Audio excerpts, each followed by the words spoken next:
आज हम स्टार्ट करेंगे NCERT chapter 7 human health and disease class 12।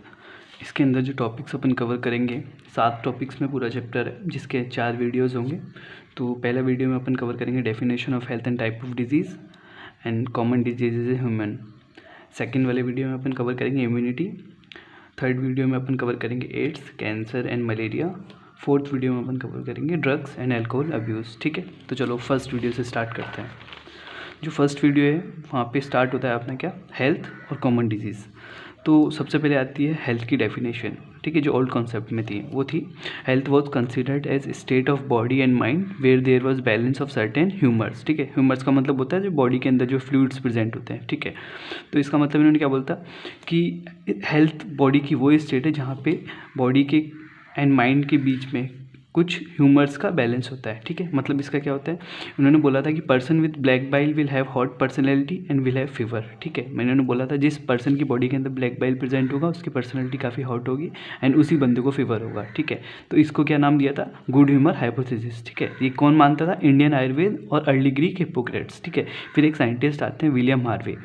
William Harvey ने बोला कि भाई ऐसा नहीं होता कि जिस बंदे की बॉडी के अंदर ब्लैक बाइल होगा उसी को फीवर होगा या फिर उसी की हॉट पर्सनैलिटी होगी। ठीक है, इन्होंने बोला ये देखो मैं थर्मामीटर का यूज़ करता हूँ और फिर मैं एक बंदे को इन्होंने थर्मामीटर लगाया और बोला देखो इस बंदे को मैंने थर्मामीटर लगाया और इसकी बॉडी का टेम्परेचर भी वही आ रहा है जितना तुम बोल रहे हो इस हॉट पर्सनैलिटी वाले बंदे की बॉडी का टेम्परेचर है। ठीक है, तो इन्होंने फिर क्या करा, गुड ह्यूमर हाइपोथेसिस को डिस्प्रूव कर दिया। ठीक है, अब फिर यहाँ पे नई डेफिनेशन निकल के आई टाइम के साथ हेल्थ की, वो आई state of complete physical mental and social wellbeing. ठीक है, तो हेल्थ की जो डेफिनेशन निकल के आई वो क्या थी, state of complete physical mental and social wellbeing. Physical की मतलब कि बंदे को कोई भी बीमारी नहीं है, वो फिजिकली एकदम फिट है। मेंटली मतलब मेंटली वो काफ़ी स्ट्रॉन्ग है। सोशल वेलबींग का मतलब क्या कि वो सोशली लोगों से कनेक्टेड है। ठीक है, तो हेल्थ की वही नई डेफिनेशन निकल के आई। अब यहाँ पे फिर आती है डिजीज़ की डेफिनेशन। ठीक है, तो अब डिजीज़ की डेफिनेशन क्या है, when the functioning of one और मोर ऑर्गन्स और systems of the body is adversely affected characterized by various signs and symptoms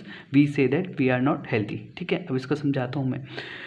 अभी आपको पता है कि बॉडी के अंदर काफ़ी सारे ऑर्गन्स प्रेजेंट होते हैं। ठीक है, काफ़ी सारे बॉडी के अंदर सिस्टम्स प्रेजेंट होते हैं। ठीक है, तो जो इन ऑर्गन्स की या फिर सिस्टम्स की फंक्शनिंग, ठीक है, बहुत ज़्यादा तरीके से अफेक्ट हो जाए, उसके बाद जब कोई अगर अपनी बॉडी के अंदर अपने कोई भी ऑर्गन सिस्टम या फिर उसकी फंक्शनिंग अफेक्ट होगी, ठीक है, तो अपने को क्या देखने को मिलेंगे, बहुत सारे साइंस देखने को मिलेंगे, बहुत सारे सिम्टम्स देखने को मिलेंगे। तो अपन क्या बोलेंगे, हम हेल्दी नहीं है। साइंस को क्यों आता है, साइंस वो होते हैं जो अगर आपके कभी फीवर होगा, ठीक है, तो आपको क्या फील होगा, आपको फील होगा कि आपकी बॉडी काफ़ी गर्म हो रखी है। ठीक है, आपको फील होगा कि आपके आईज से पानी निकल रहा है। ठीक है, रनिंग नोज़ वगैरह, आपको ये सारी चीज़ें फील होंगी। सिम्टम्स क्या होती है, जो डॉक्टर आपकी बॉडी के अंदर देखेगा। डॉक्टर ने मानो आपकी बॉडी के अंदर क्या किया, देखा, उसने देखा कि आपके नेक पे क्या हो रखा है, स्वेलिंग आ रखी है। ये सारी चीज़ें जो डॉक्टर देख रहा है उसको सिम्टम्स बोलते हैं। ठीक है, अब डिजीज़ दो टाइप की होती हैं। ठीक है, एक तो होती है इन्फेक्शियस डिजीज़, एक होती है नॉन इन्फेक्शियस डिजीज़। ठीक है, इन्फेक्शियस डिजीज़ वो होती है जो ईजिली ट्रांसमिटेड हो जाती है। मतलब इस बंदे को डिजीज़ थी,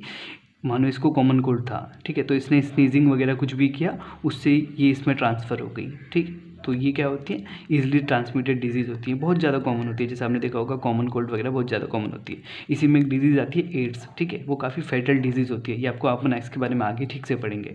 फिर नॉन इन्फेक्शियस डिजीज़ इतनी ईजिली ट्रांसमिटेड नहीं होती। ठीक है, इसमें आती है कैंसर। तो कैंसर आपको पता ही है कि ऐसे तो नहीं कि इस बंदे को कैंसर है तो वो इस बंदे को कैंसर दे देगा, ऐसा नहीं होता। वो नॉट ट्रांसमिटेड होता है। ठीक है, ट्रांसमिबल नहीं होता। तो इसके अंदर जो कैंसर है वो मेजर कॉज ऑफ डेथ है। ठीक है, अपनी पूरे अगर देखा जाएगा तो मेजर कॉज ऑफ डेथ क्या आता है, कैंसर निकल के आता है। ठीक है, ठीक है, अब आते हैं अपन कॉमन डिजीज़ इन ह्यूमन। ठीक है, तो अभी आपको पता होगा कि जो डिजीज़ अपने अंदर मोस्ट कॉमनली हर बंदे को आसानी से हो जाती है, अपन उनकी बात करेंगे अभी। ठीक है, तो जो डिजीज़ कॉजिंग ऑर्गेनिज्म होते हैं उनको अपन क्या बोलते हैं, पैथोजेंस बोलते हैं। ठीक है, अब पैथोजेंस ही पैरासाइट। ठीक है, तो अब पैरासाइट में भी दो टाइप के होते हैं पैरासाइट। ठीक है, जो अपने डिजीज़ कॉज करते हैं। तो पैरासाइट में एक तो एंडो पैरासाइट होता है, एक एक्टो पैरासाइट होता है। एंडो पैरासाइट नाम से ही आ रहा है, एंडो मतलब वो अंदर, बॉडी के अंदर रहता है। ठीक है, अब अंदर कौन कौन रहता है, जैसे अपनी बॉडी के अंदर इकोलाई रहता है। ठीक है, तो आपने देखा होगा मलेरिया जब होता है तो उसका जो प्लाज्मोडियम होता है वो अपनी बॉडी के अंदर रहता है। ठीक है, अभी एक्टोपैरासाइट की बात आती है जो बॉडी के बाहर रहते हैं, बॉडी की सरफेस पर रहते हैं। ठीक है, जैसे हेड लाइस होती हैं। ठीक है, ये सारी चीज़ें होती हैं, वो एक्टोपैरासाइट होता है। ठीक है, तो अब इसमें दो चीज़ें आती हैं, most of the parasite are pathogens. ये ट्रू है कि बहुत सारे जो पैरासाइट जो डिजीज़ कॉज करते हैं वो पैथोजन है, ठीक है, हाँ ये सही है। But all parasite are pathogen, ये फॉल्स है। क्यों? क्योंकि इसके अंदर फिर आता है क्या अपना ई कोलाई। आपने देखा होगा जैसे अपनी ये ई कोलाई है, ठीक है। ई कोलाई क्या होता है, अपनी बॉडी के अंदर रहता है, अंदर रहता है। कहाँ रहता है ये? अपनी बॉडी के इंटेस्टाइन में रहता है, ठीक है। तो अब इंटेस्टाइन में रहता है तो ये भी क्या एक पैरासाइट है, ठीक है, पैरासाइट है, बट ये अपनी बॉडी को हार्म नहीं करता है, ठीक है। इसलिए ऑल पैरासाइट आर पैथोजन ऐसा नहीं होता है, ठीक है। अब सबसे पहली जो डिजीज़ इसके अंदर अपन पढ़ेंगे वो होगी कौन सी? टाइफाइड, ठीक है। टाइफाइड कौन कॉज करता है? साल्मोनेला टाइफी, ठीक है, ये एक बैक्टीरिया होता है, ठीक है। तो अब ये बैक्टीरिया क्या करता है, कैसे अफेक्ट अपनी बॉडी के अंदर किस ऑर्गन को अफेक्ट करे? ये अफेक्ट करता है किसको? स्मॉल इंटेस्टाइन को। इसीलिए टाइफाइड को बोला जाता है इंटेस्टाइनल फीवर, ठीक है। अब ये कैसे होता है? आपको पता होगा टाइफाइड मेनली होता है किससे? फीको ओरल रूट, ठीक है। तो कंटामिनेटेड फूड या वाटर जिसके अंदर ये साल्मोनेला टाइफी बैक्टीरिया प्रेजेंट है, अगर अपन ने उस फूड को कभी इंटेक कर लिया या फिर उस वाटर को इंटेक कर लिया तो अपने अंदर ये बैक्टीरिया चला जाता है, ठीक है। अब ये माइग्रेट कैसे करता है? बाय ब्लड, ठीक है, ये माइग्रेट करता है। अब जब किसी को टाइफाइड हो जाएगा तो क्या क्या सिम्टम्स देखने को मिलेंगे? उसको काफ़ी ज़्यादा फीवर, हाई फीवर देखने को मिलेगा, बॉडी के अंदर वीकनेस देखने को मिलेगी, स्टमक के अंदर पेन होगा, क्योंकि कैसे गया है वो? कंटामिनेटेड फूड एंड वाटर के थ्रू गया है, अपने पेट के अंदर गया है, ठीक है। तो वहाँ पे उसको स्टमक पेन देखने को मिलेगा, उसको हेडेक देखने को मिलेगा, लॉस ऑफ एपेटाइट मतलब उसको भूख नहीं लगेगी, उसको कॉन्स्टिपेशन देखने को मिलेगा, ठीक है। अब अगर किसी बंदे को टाइफाइड का सीरियस कंडीशन हो गया तो सीरियस कंडीशन में क्या होता है? इंटेस्टाइनल परफोरेशन, ठीक है, मतलब इसमें इंटेस्टाइन के अंदर छेद हो जाते हैं, ठीक है। तो फिर उस बंदे की, अब पता है किसी अगर बंदे के इंटेस्टाइन में छेद हो गया तो खाना कैसे जाएगा? इसलिए उस बंदे की डेथ हो जाती है। अब यहाँ पे दो चीज़ आती हैं, ठीक है। अब मानो किसी को टाइफाइड हो गया, मानो एक बंदा था उसको टाइफाइड हो गया। अब टाइफाइड हो गया तो उसको कैसे पता लगेगा कि मैं टाइफाइड हो गया है कि नहीं हुआ? तो डॉक्टर के पास जाएगा, डॉक्टर फिर करता है उसका एक विडाल टेस्ट करता है, ठीक है। अब ये विडाल टेस्ट क्या होता है? उसका डायग्नोस्टिक टेस्ट होता है। अगर ये पॉजिटिव आ गया तो मतलब उस बंदे को टाइफाइड है, और नहीं आया तो उसको टाइफाइड नहीं है, ठीक है। अब यहाँ पे एक और बात आती है। अब मैंने क्या बोला कि कंटामिनेटेड फूड एंड वाटर के थ्रू जाता है, ठीक है। तो एक लेडी थी मैरी मेलून, ठीक है। मैरी मेलून क्या थी कि वो बाय प्रोफेशन वो एक कुक थी, ठीक है, वो खाना बनाती थी लोगों के लिए। तो उसको मैरी मेलून को क्या था? टाइफाइड था। अब इन आंटी को तो पता नहीं था मुझे टाइफाइड है, तो इन्होंने क्या कहते हैं खाना बनाती थी। अब ये कैरियर थी उसकी, तो ये क्या करते हैं कि मतलब उतना हाइजीन मेंटेन नहीं करके रखती थी, तो उस वजह से जो टाइफाइड जो इनके अंदर था, ये कैरियर थी, तो वो जो खाना ये बनाती थी उसके थ्रू बहुत सारे लोगों को इन्होंने स्प्रेड करा उस टाइफाइड को, ठीक है। तो इनका नाम थोड़ा याद रखना आप। चलो ठीक है, अब अपन दूसरी डिजीज़ पढ़ते हैं। कौन सी है दूसरी डिजीज़? निमोनिया, ठीक है। अब निमोनिया की दो चीज़ उसको कॉज करती हैं। एक तो होता है स्ट्रेप्टोकोकस निमोनी, ये एक बैक्टीरिया है, एंड दूसरा हीमोफिलस इन्फ्लुएंजा, ठीक है।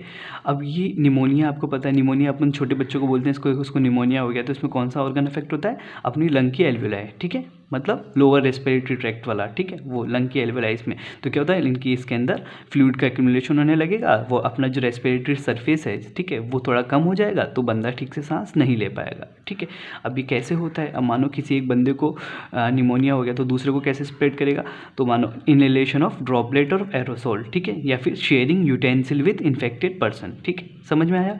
एक बंदे को मानो निमोनिया था, उसने थोड़ा स्नीजिंग या छींका कुछ भी हुआ, उसके थ्रू क्या करा, दूसरे बंदे ने जो उसकी स्नीजिंग थी वहाँ पे उसके कांटेक्ट में आया तो उसके बॉडी के अंदर वो ड्रॉपलेट चला गया, उससे उसके हो गया। या फिर किसी बंदे को निमोनिया हुआ, उसने क्या किया, जिस यूटेंसिल में, ठीक है, मानो किसी बर्तन में वो कॉफ़ी पी रहा था, तो दूसरे उसके दो फ्रेंड ने बोला भाई मुझे भी कॉफ़ी देना तो एक बार, तो उसने उसको कॉफ़ी दिया, उससे फिर क्या हुआ, उस दूसरे बंदे को भी उससे क्या हो गया, निमोनिया हो गया। अब जो निमोनिया होगा, मैंने क्या पता, लंग एल्वेलाई का अफेक्ट किया, तो उसके अंदर सिम्टम्स भी वही देखने को मिलेगी। तो पहला सिम्टम इसमें क्या देखने को मिलेगा? रेस्पिरेटरी डिफिकल्टी देखने को मिलेगा, सांस लेने में दिक्कत आएगा, फीवर रहेगा। जिस भी इन्फेक्शन होगा बॉडी के अंदर फीवर आना नॉर्मल होता है, तो फीवर होगा उस बंदे को कफ होगा, उस बंदे को हेडेक होगा।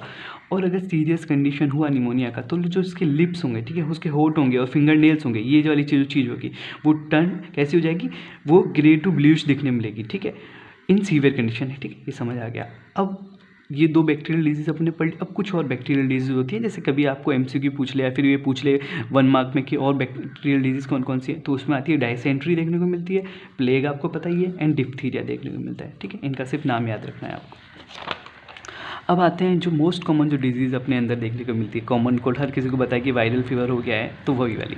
तो इसको कौन कॉज करता है, पता है, वायरल डिजीज़ तो राइनो वायरस कॉज करता है, ठीक है। अब आपको ये भी पता है कि कॉमन कोल्ड में जो अपने ऑर्गन अफेक्ट होते हैं कौन कौन से, नोज अफेक्ट होती है और रेस्पिरेटरी पाथवे अफेक्ट होता है, ठीक है। बट जैसे अपन निमोनिया के अंदर बात कर रहे थे, वहाँ पे क्या था, लंग की एल्वेलाई अफेक्ट हो रही थी, बट यहाँ पे लंग्स अफेक्ट नहीं होते, सिर्फ अपर रेस्पिरेटरी ट्रैक्ट अफेक्ट होता है, ठीक है। अब ये भी कैसे होता है, ये भी ड्रॉपलेट इन्फेक्शन की वजह से होता है। कॉमन कोल्ड आपको पता होगा कि कॉमन कोल्ड होगा तो सर्दी जुकाम हो जाती है, तो बंदे को छींक आना, खांसी आना, ये सारी चीज़ होती है, तो उसकी वजह से जो ड्रॉपलेट होती है उसको दूसरा बंदा इनहेल कर लेता है, ठीक है। अब इसके अंदर क्या क्या सिम्टम्स देखने को मिलती है, नेजल कंजेशन, नाक का बंद हो जाना एंड डिस्चार्ज, आपको पता ही है, सोर थ्रोट, हॉर्सनेसनेस, आवाज़ का थोड़ा भारीपन हो जाना, कफ देखने को मिलता है, हेडेक देखने को मिलता है, और आपको पता है कि थकान देखने को मिलती है, ठीक है। तो इसके जो कॉमन कोल्ड अपन बोलते हैं ना कि यार कोई दवाई वगैरह लेने की ज़रूरत नहीं है जब तक आपकी कोई कंडीशन इतनी क्रिटिकल नहीं है, तो सिम्टम्स इसके 3 से 7 दिन के अंदर रहते हैं, उसके बाद सिम्टम्स चले जाते हैं, ठीक है। अब फोर्थ डिजीज़ अपन बात करते हैं एमीबियासिस। एमीबियासिस को अपन क्या बोलते हैं, एमीबिक डिसेंट्री, ठीक है। अमीबिक डिसेंट्री का मतलब है ना, ठीक है। अब डायसेंट्री का मतलब क्या होता है, दस्त लगना, ठीक है। बट ये डायसेंट्री कैसी होती है, इसके अंदर ब्लड आता है, ठीक है। एक तो होती है डायरिया, डायरिया के अंदर सिर्फ लिक्विड वाला स्टूल आता है, ठीक है, बट उसके अंदर ब्लड नहीं आता है। बट डायसेंट्री के अंदर क्या होता है, ब्लड क्लॉट्स देखने को मिलते हैं, ये थोड़ा आप ध्यान रखना, आगे अपन इसके बाद बात करते हैं। तो अमीबियासिस किससे कॉज होता है, एंटमीबा हिस्टोलाइटिका, ठीक है। एंटमीबा हिस्टोलाइटिका इसका प्रोटोजोआ होता है, वो इसको कॉज करता है। तो अब देखो एक बात बताता हूँ मैं आपको, जब भी देखना डायसेंट्री होगा तो मेनली उसमें जो ऑर्गन अफेक्ट होता है अपना इंटेस्टाइन होता है, ठीक है। इंटेस्टाइन में भी आपको पता है लार्ज इंटेस्टाइन, स्मॉल इंटेस्टाइन, तो इसका नाम देखो कितना बड़ा है, अमीबिक डायसेंट्री, ठीक है। तो उससे आप याद कर लेना इसका ऑर्गन अफेक्ट कौन सा होगा, लार्ज इंटेस्टाइन, ठीक है। अब ये कैसे होता है, अब कोई भी डायरियल डिजीज होगी वो कंटामिनेटेड फूड एंड वाटर के थ्रू होगी, तो ये कैसे होती है, drinking water and food contaminated by faecal matter, ठीक है। ये समझ आ गया आपको। अब इसके अंदर सिम्टम्स अपन को वही देखने को मिलेंगे, कॉन्स्टिपेशन देखने को मिलेगा, एब्डोमिनल पेन देखने को मिलेगा, क्रैम्प्स देखने को मिलेंगे। अब देखो यहाँ पे ये चीज़ आ गई, stool with mucus plus blood clots, ठीक है। तो जो उस स्टूल होगा उसके अंदर अपन को ब्लड क्लॉट्स एंड म्यूकस देखने को मिलेगा, ठीक है। अब इसका जो वेक्टर होता है वो हाउस फ्लाई होता है, जो अपने नॉर्मली घरों में इधर उधर जो हाउस फ्लाई घूमती रहती है वो इसकी वेक्टर होती है। वो क्या करती है कि मानो बाहर किसी बंदे को है ना डायसेंट्री हो रखा था, तो उसमें वो डायसेंट्री में उसका फीकल मैटर था, तो उस फीकल मैटर पे ये देखो, ये अपनी मक्खी, अपनी क्या है, मक्खी है, ठीक है। मैं थोड़ा इसको देख लेना, ये मक्खी है, ये यहाँ पे बैठी फीकल मैटर पे, और ये फिर आके क्या हुआ, ये अपना, ठीक है, इस खाने पे आके मक्खी बैठ गई। अब इसकी जो लेग्स में जो फीकल मैटर लग गया, उसकी वजह से फिर इस खाने को किसी ने कंज्यूम किया, इस बंदे ने कंज्यूम कर लिया, तो उसकी वजह से क्या हुआ, इसको भी हमें ये डायसेंट्री हो गई। चलो अब आगे बात करते हैं। फिफ्थ डिजीज़ आती है इसके अंदर एस्केरिसिस। एस्केरिसिस को कौन कॉज करता है, एस्केरिस, ठीक है। अब ये क्या होता है, एक कॉमन राउंड वॉर्म होता है, ठीक है। इसके अंदर जो ऑर्गन अफेक्ट होगा कौन सा, इंटेस्टाइन होता है, ठीक है। अब ये कैसे होता है, contaminated water, vegetables, fruits with eggs of Ascaris, ठीक है। अब देखो मैं बताता हूँ ये क्या होता है, एस्केरिस एक ग्राउंड वॉर्म होता है, ठीक है। ये एक एस्केरिस है, ठीक है। अब इसकी ये क्या करा, ये मानो ये घूम रहा है, ठीक है, ये सॉइल में घूम रहा है, ठीक है। अब इसको क्या हुआ, इसने दिए छोटे छोटे एग, ये मानो इसने एग दिए। अब यहाँ पे अपना फार्मिंग हो रखा था या फिर कुछ भी, तो ये वेजिटेबल्स थे, फ्रूट्स एंड वेजिटेबल्स थे, ठीक है। ये पूरा फार्म था, फार्म के अंदर ये वेजिटेबल्स थे, तो इसके एग क्या हुए, ये इसने एग अंदर दे दिए यहाँ पे, तो इसने एग दे दिए, तो वेजिटेबल्स वगैरह भी इससे कंटामिनेट हो गए। अब मानो ये क्या था, ये एक पोटैटो है, ठीक है, ये पोटैटो है, तो इसके एग इसके ऊपर लग गए। अब इस एग को अपन लेके आ गए अपने घर पे लेके आए, अपन ने मानो ठीक से प्रॉपर्ली वॉश नहीं किया, कुछ भी नहीं किया, तो उसकी वजह से क्या हुआ, ये एग फिर अपन अपने फूड में चले गए, ठीक है। और अपन ने इसको खाया और अपन क्या हो गया, अपन को डिजीज़ हो गया, ठीक है।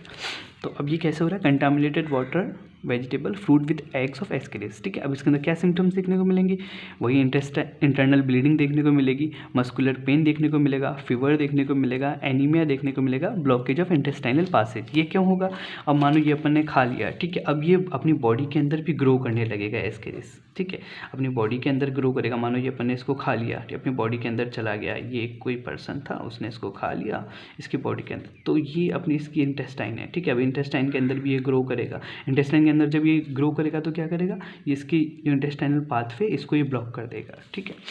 अब 6 डिजीज़ आती है एलिफेंटिसिस और फिलेरियसिस। अब इसको कौन कॉज करता है, इसको कॉज करता है, इसको अपन क्या बोलते हैं, इसको अपन बोलते हैं हाथी पाँव। जो अपन नॉर्मल लैंग्वेज में अपन बात करते हैं उसके अंदर बोलते हैं हाथी पाँव, क्योंकि जो इसका लेग होगा, इसका पाँव होगा, वो काफ़ी इतना बहुत बड़ा हो जाता है, एकदम हाथी जैसा पाँव दिखने लगता है। तो इसको जो नॉर्मल बेसिक भाषा में गाँव टाइप में या फिर ऐसे रूरल एरियाज में बोला जाता है हाथी पाँव, ठीक है। तो इसको कौन कॉज करता है, इसको कॉज करता है वुचेरिया बैनक्रॉफ्टी एंड वुचेरिया मलाई, ठीक है। ये आपको दोनों नाम याद करने हैं, बैनक्रॉफ्टी एंड मलाई, ऐसे याद कर लीजिए आप। तो इसके जो अंदर ऑर्गन इफेक्ट होगा वो lymphatic vessels of lower limb, ठीक है, और जेनेटल ऑर्गन। अब यहाँ पे देखो मैं बताता हूँ इसको, इसमें अंदर क्या होता है, ये किसी बंदा है, ठीक है, ये एक मानो ये एक बंदा है, ठीक है, ये एक बंदा है, ये इसके 2 लेग्स हैं, ठीक है। तो अब ये यहाँ पे क्या करा, ये इसके लोअर लिम्स को अफेक्ट करेगा, किसको अफेक्ट करेगा, लोअर लिम्स को। अब लोअर लिम्स की यहीं पे इसके जेनाइटल ऑर्गन्स भी हैं, तो ये जेनाइटल ऑर्गन्स को भी साथ साथ अफेक्ट कर देता है।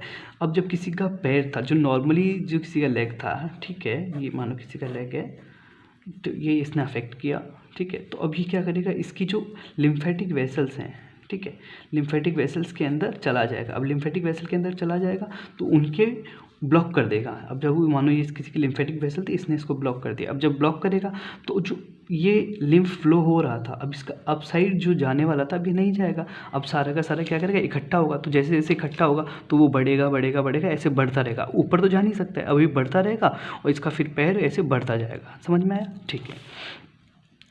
अब इसके अंदर ये ऑर्गन कौन कौन से, lymphatic vessels of lower limb and genital organ. अब किसकी वजह से होता है, due to female vector female mosquito. इसका वेक्टर जो होता है वो फीमेल मॉस्किटो होता है। फीमेल मॉस्किटो में इसके बहुत सारे वेक्टर्स हैं, इसलिए अपन इसको पर्टिकुलर नहीं बोलेंगे, क्योंकि एनसीईआरटी में इसका कोई नाम नहीं दिया हुआ है।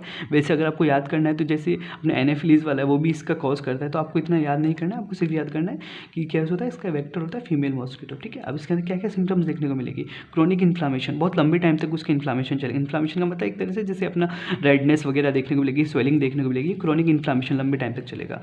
और फिर अपने जो जेनाइटल ऑर्गन्स हैं उसकी ग्रॉस डिफॉर्मिटी, क्योंकि आपको पता है लेग यहीं पे, मैंने क्या पता लेग देखो यहीं पे है, तो अब जब ये लेग अगर फूलेगा तो जो अपने जेनाइटल ऑर्गन्स है उनकी मतलब उनका शेप वगैरह वो सब चेंज होने लगेगा, ठीक है। और एलिफेंट फुट, जैसे मैंने बताया हाथी पाँव, ठीक है, ये समझ आया आपको। अब अपन बात करते हैं किसकी, लास्ट डिजीज़ अपनी रिंगवॉर्म, ठीक है। रिंगवॉर्म को जो अपन नॉर्मल भाषा में बोलते हैं, ठीक है, ये बहुत कॉमन इन्फेक्शियस डिजीज़ है। इसको अपन जो नॉर्मली बोलते हैं ये खुजली होना, ठीक है, वो वाली सारी डिजीज़, जैसे आपको वो पढ़ा होगा कि खुजली होना, वो उस तरह की डिजीज़ है, जैसे उसमें ऐड भी आता है बहुत सारा, ठीक है। अभी किससे कॉज होता है, माइक्रोस्पोरम, ट्राइकोफाइटोन, एपिडर्मोफाइटोन, ये 3 होते हैं जो इसको कॉज करते हैं, किसको, रिंगवॉर्म को, ठीक है। माइक्रोस्पोरम, ट्राइकोफाइटोन, एपिडर्मोफाइटोन, ठीक है। अभी इसके अंदर ऑर्गन्स आपको होता है, खुजली कहाँ कहाँ पे, देखो स्किन के अंदर अफेक्ट, ठीक है, अपने नेल्स को अफेक्ट करती है, अपने स्कैल्प को अफेक्ट करती है, जैसे अपने डैंड्रफ हो जाता है, वो एक तो रिंगवॉर्म का इन्फेक्शन है, ठीक है। स्किन के फोल्ड्स को, ठीक है, स्किन फोल्ड कौन से, जैसे ये वाले जो अपने फोल्ड्स होते हैं इनको अफेक्ट करेगी। अपनी ग्रोइन को, ठीक है, ग्रोइन कौन सा वाला एरिया होता है, ग्रोइन ये वाला एरिया होता है जो लेग्स के यहाँ पे होता है, ठीक है, वो वाला एरिया होता है। अभी ये कैसे होता है, थ्रू सॉइल और यूजिंग टावल ऑफ और कॉम्ब ऑफ इन्फेक्टेड पर्सन, ठीक है। या तो मानो सॉइल के अंदर ये जैसे रिंगवॉर्म था, ये फंगल इन्फेक्शन है, ठीक है, सॉइल से अपने अंदर चला गया मानो, ठीक है। या फिर किसी बंदे को मानो डैंड्रफ था, ठीक है, तो आपने उसका टावल यूज़ कर लिया या फिर उसका कॉम्ब यूज़ कर लिया, तो उससे भी अपने डैंड्रफ हो सकता है। अब इसके अंदर क्या क्या सिम्टम्स देखने को मिलेंगे आपको, ये तो पता ही है, जैसे डैंड्रफ होता है तो क्या होता है, appearance of dry skin, scaly lesions होते हैं स्किन के ऊपर, और कहाँ कहाँ पे देखो, स्किन पे, नेल्स पे, स्कैल्प पे, आपको ये डैंड्रफ से समझ जाना है, इसको पूरा डैंड्रफ से याद करना है इसको, ठीक है। अब फिर ईचिंग, आपको पता है डैंड्रफ होता है तो अपने काफ़ी ज़्यादा ईचिंग होती है, अपन बार बार उस सिर को मतलब ऐसे हाथ खुजलाते रहते हैं उसको, उस टाइप से। और अब ये पता होगा कि फंगाई होती है कभी भी, उसको हीट एंड मॉइस्चर हेल्प करता है इनको ग्रो करने में, फंगस इन्फेक्शन को, ठीक है। तभी जब देखना मॉइस्चर में जैसे आता है, जैसे रेनी सीजन के आसपास, तो फंगल इन्फेक्शन की ग्रोथ बढ़ जाती है, ठीक है। अभी आपको वैक्सीन की अपन बात करेंगे, जो दूसरा वाला इम्यूनिटी के अंदर बात करेंगे। तो इतना आपको याद रखना है अभी कि अब अपने इंडिया में से small pox has been completely eradicated, ठीक है, स्मॉल पॉक्स को कम्प्लीटली इरेडिकेट कर दिया है अपने यहाँ पे, ठीक है। तो अपन ये अपना फर्स्ट वीडियो कंप्लीट हुआ, अब अपन सेकंड वीडियो करेंगे, उसके इम्यूनिटी की बात करेंगे, वैक्सीनेशन वगैरह की बात करेंगे। तो आपको कुछ भी इसमें डाउट वगैरह हो तो आप मुझे इसमें बता दीजिए कमेंट बॉक्स में, बाकी कुछ ऐसा लगे तो अपन सेकेंड वीडियो में उसका कंप्लीट ठीक से बात करेंगे, ठीक है। Thank you.